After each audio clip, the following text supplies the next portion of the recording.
Sir. ఈసారి వాడు phone చెయ్యగానే ట్యాప్ చేయండి. Okay sir. నా కొడుకు దొరకని చెప్తాను వాడి సంగతి. ఏయ్, ఆగండి ఆగండి ఆగండి ఆగండి.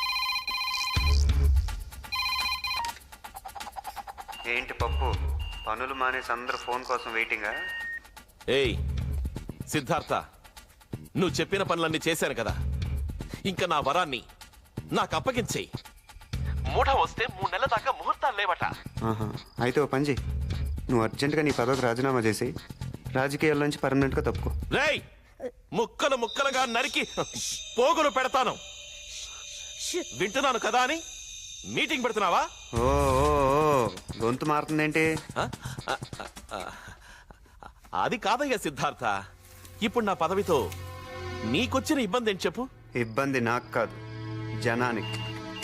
మా నలుగురిని లోపల పంపించేస్తే పని అయిపోద్ది అనుకున్నావు కదా, అప్పుడే ఏమైంది పప్పు. ఇప్పుడు చూద్దుగా, ఇన్నాళ్ళు నేను ఒక్కడే నీకు శత్రువుని.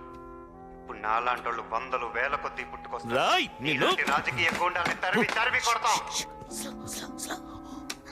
ఆడు మనందరినీ అవలేగాలం చేసి ఈ చుట్టుపక్కలకెళ్ళి మాట్లాడుతున్నాడంట. మీరు కంటిన్యూ చెయ్యండి. సిద్ధార్థ, సరే అలాగే చేద్దాం. నా పదవి పోయినా నా వరం నాకు దక్కితే చాలు. కానీ గో గో గో, అందరూ ఊరుకోండి. ఆ మెగాఫోన్ ఇటు.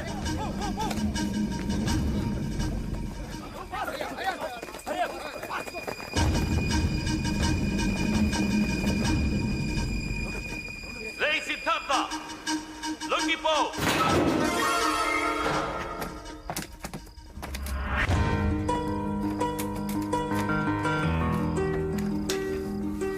వరం,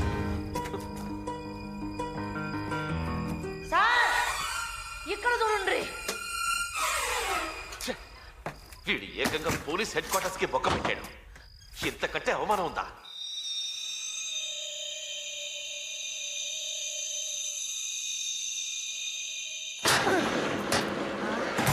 సహా తనకు తానుగా కోర్టులో లొంగిపోకుంటే, బాంబు బ్లాస్ట్ కేసులో, జైలు నుంచి తప్పించుకున్న కేసులో, వరలక్ష్మిని కిడ్నాప్ చేసిన కేసులో అతన్ని మోస్ట్ వాంటెడ్ క్రిమినల్ గా భావించి అతని మీద షూటెడ్ సైట్ ఆర్డర్స్ జారీ చేస్తామని హైకోర్టు ఇవాళ హెచ్చరించింది.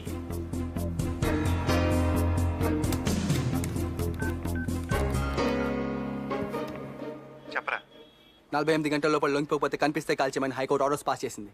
ఆ బాంబ్ బ్లాస్ట్ గురించి వివరాలు తెలుసుకున్నారా? నానిగాని అడ్డం పెట్టుకున్న పప్పు యాదవ్ గాడి మనల్ని కేసు ఇరికించాడు. ఆ టైంలో వాడు వేరే కేసు మీద జైల్లో ఉన్నట్టు ఆధారాలు చూపించాడని రిమాండ్లో ఉన్న మన ఫ్రెండ్స్ చెప్పారు. రే, ఆ మొండి నానిగాడు నేను చంపడానికే బయటకు వచ్చానంట్రా, నువ్వు జాగ్రత్త. ఆడి సంగతి నేను చూసుకుంటా గానీ మనాలందరిని అలర్ట్ చెయ్యి. సరే.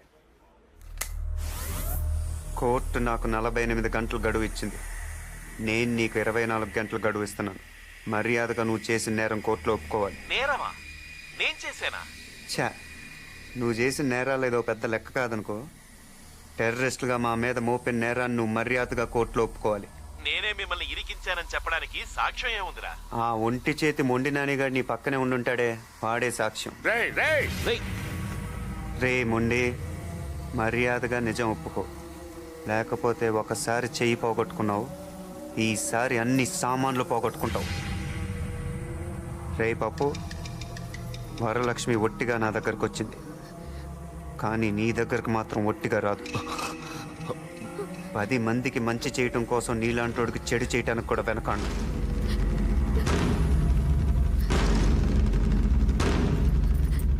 ఏసేయాలి బాబా. హలో, ఇంకా నేను ఆగలేను. వాడి తల తీసుకొస్తా. రేయ్ ఆగరా. వాడు మనకి దొరకడం సంగతి అలా ఉంచు. నువ్వు గనక వాడికి దొరికిపోతే మొత్తానికే ప్రమాదం. వద్దు బాబా, నేను జైలు నుంచి వచ్చింది నీ కళ్ళలో భయం చూడ్డానికి కాదు, ఆనందం చూడ్డానికి. నేను వెళ్తాను. రే బావ, జాగ్రత్త. అలాగే, నువ్వు జాగ్రత్త. ఇందాక ఫోన్లో పప్పుతో ఏమన్నావు? మర్యాదగా కోర్టులో లొంగిపోమన్నాను. తర్వాత ఇంకేమన్నాను? అంతే కదా. లేదు లేదు, తర్వాత ఓహో, అదే నీ సరదా. ఒప్పుకోపోతే వరలక్ష్మి ఒట్టిగా రాదన్నాను. అంటే 6వ క్లాస్ పాస్ అయ్యావు, ఆ మాత్రం తెలీదా? ఇదే మాట 6వ క్లాస్ పాస్ అయ్యా, ఇది వరకు ఎప్పుడు అన్నావు?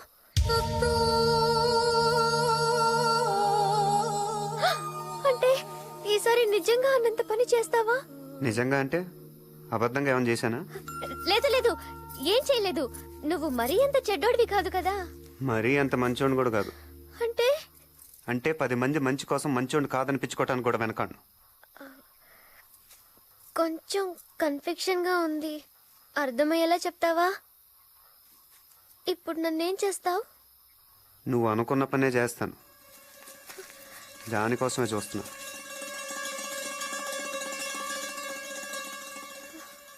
పప్పు దగ్గరికి వెళ్తావా? నిన్నే అడిగేది. పప్పు దగ్గరికి వెళ్తావా? ఓసారి అటు చూడు.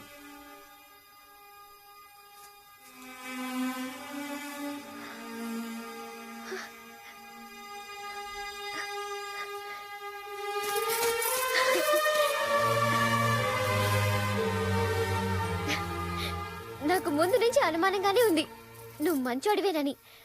నన్ను కూడా ఏం చేయకుండానే వదిలేస్తున్నావు. ఆయనతో చెప్పి నిన్నేం అనొద్దంటానులే. మరైతే వెళ్ళిరానా? జాగ్రత్త. మీ ఫ్రెండ్స్ అందరినీ అడిగానని చెప్పు. హ్మ్? ఇప్పటికైనా ఒప్పుకుంటావా ప్రేమ ఎంత గొప్పదో? ఏదో చెప్తుంటావు, ప్రేమ దోమ వంకాయ ఇవేగా. చూసావా దాని పవర్ ఏంటో? నీలాంటోని సైతం మార్చేస్తుంది. అయినా అసలు నువ్వు ప్రేమ అనేదే లేదంటావు కదా. ఒప్పుకుంటున్నాను వరలక్ష్మి, ప్రేమ అనేది ఉంది. మరెక్కడో లేదు, ఇక్కడే నిలువెత్తు రూపంలో నీలోనే కనిపిస్తుంది.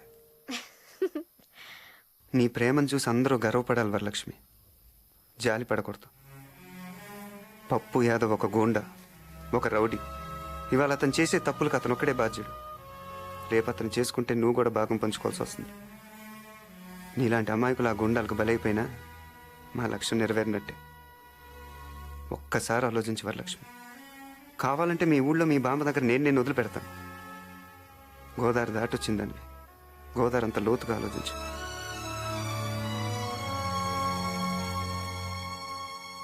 వరం వచ్చాయి, నువ్వు ఇటు వచ్చాయి వరం. ఈ రోజుతో వీడికి మూడింది. రేయ్, నా వరాన్ని అడ్డం పెట్టుకుని ఇన్నాళ్ళు నన్ను ఆడించావు. లేకపోతే ఎందరినో చిటికలో లేపేసిన వాడిని. నువ్వు నాకు లెక్క కాదు. వరం, నీకేం భయం లేదు. వచ్చేయ్. ఈ రోజు వీడి రక్తంతో నీ కాళ్లకు పారాణి రాస్తాను. వచ్చేయ్. రే రండ్రా, ఎక్కడ చచ్చారు? ఈ రోజు గుమ్మ ముందే పాతి పెట్టాలి. వచ్చేయ్ వరం, వచ్చేయ్.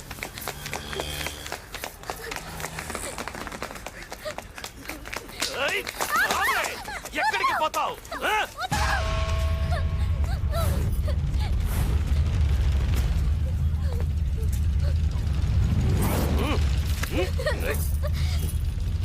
రేయ్, దీని కళ్ళ ముందే ఇది ప్రాణాలు తీయండిరా.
ఏయ్, వద్దు.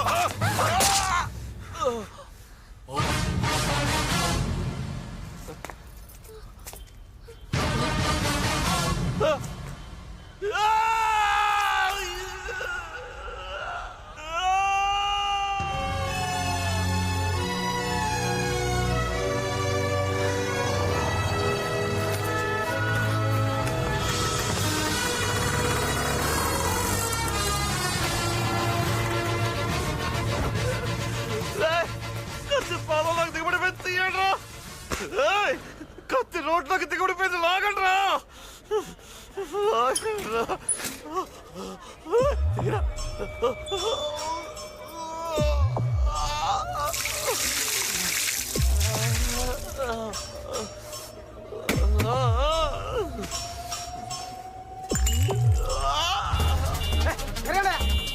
నీకే చెప్పేది వెళ్ళండి.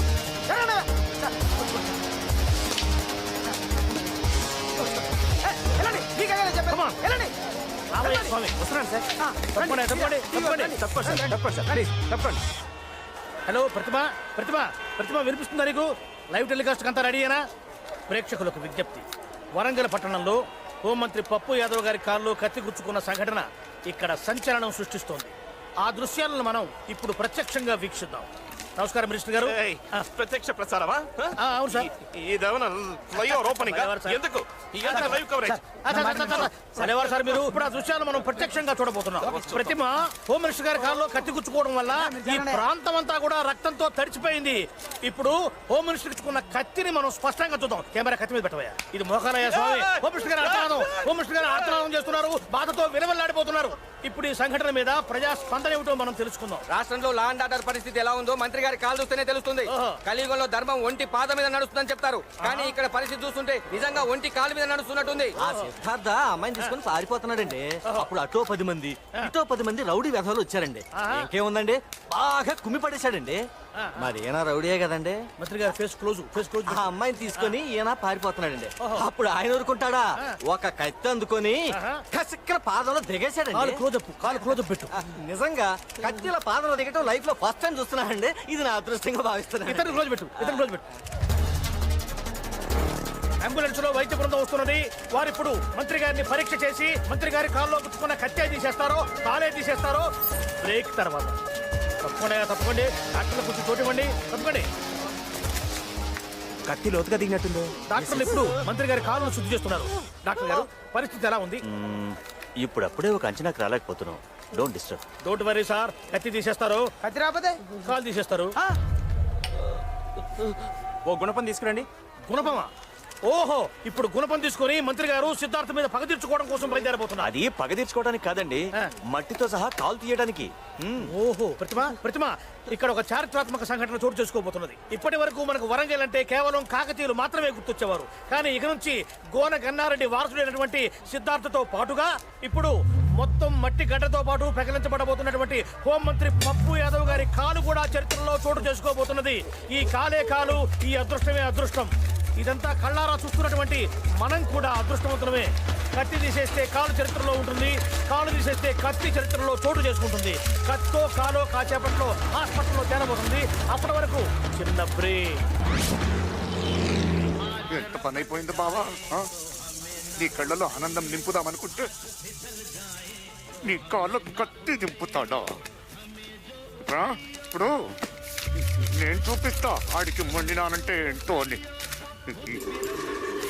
బాంబులతో ఆడు బద్దలు బద్దలు. మీ ఊరు వెళ్ళడానికి అన్ని ఏర్పాట్లు చేసింది.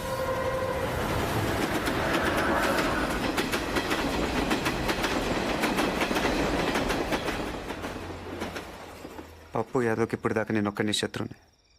ఇప్పుడు నువ్వు కూడా. అయినా నువ్వు మీ ఊరు చేరేలోగానే వాడిని కోటుగుమ్మ ఎక్కిస్తాను. మీ బామ్మని అడిగానని చెప్పు. గోదావరి దాటి ఇంత దూరం వచ్చావు. ఈసారి 7వ తరగతి కూడా దాటి.